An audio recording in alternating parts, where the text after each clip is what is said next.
American democracy. The funeral. At the end of June 2011, I uploaded a video titled The Death of American Democracy. Here is a short excerpt. The collapses of the Twin Towers of the World Trade Center on September the 11th, 2001 were horrific events that few will ever forget. The lives of almost 3,000 people, including their would-be rescuers, crushed out in front of our eyes. They were certainly the most frightening images that I have ever seen, up until May 24, 2011, when Benjamin Netanyahu addressed a joint session of the United States Congress and received 29 standing ovations, along with many other outbursts of sycophantic applause. It was the final nail in a coffin, the construction of which began long ago, and in it all remaining vestiges of democracy were joyfully laid to rest by those sworn to protect it, as it became clear that the United States was now controlled by enemies inside its gates.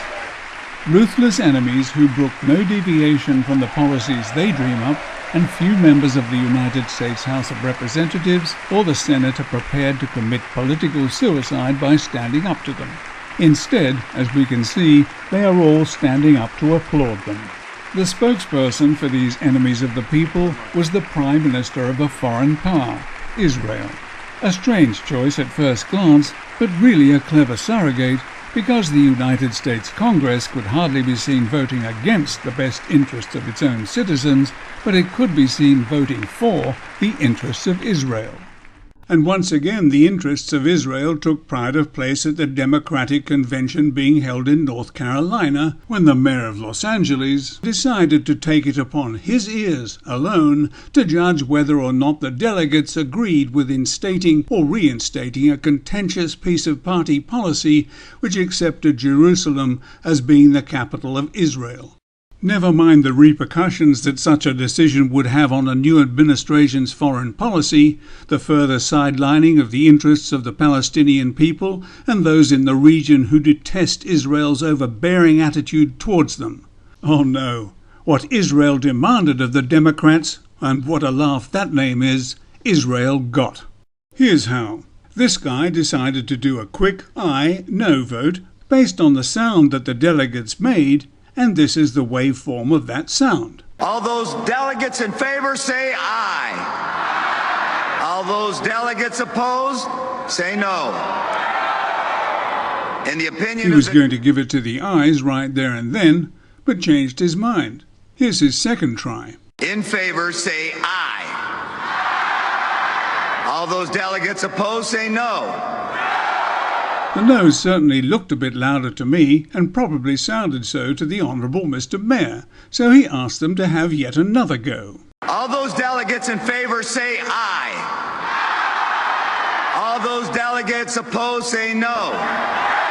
In the opinion of the chair, 2/3 have voted in the affirmative. The motion is adopted, and the platform has been amended as shown on the screen. This was an utter disgrace. I've seen and heard this man described as a prostitute, but that is too insulting. Insulting to prostitutes, that is, for prostitutes only put themselves at risk.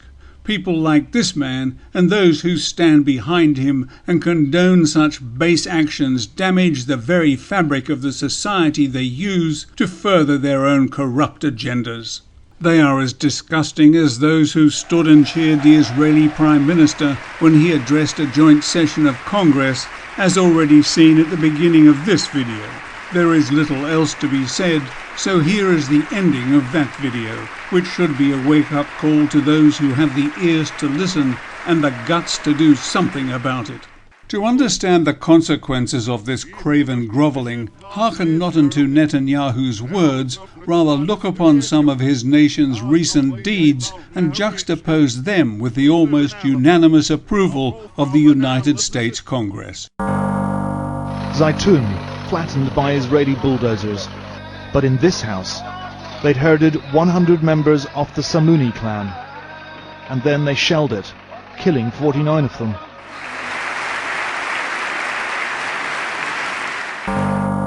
Gaza, white phosphorus, dropped on a civilian population, causing death, blindness and other horrendous injuries.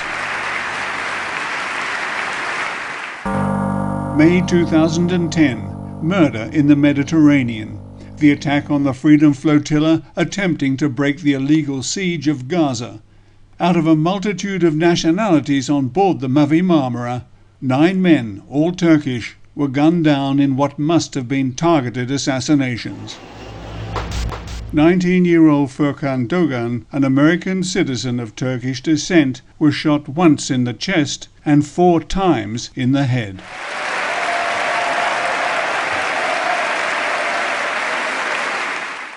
It really doesn't matter who wins the upcoming presidential election. Either way, the American people and the rest of the world will lose.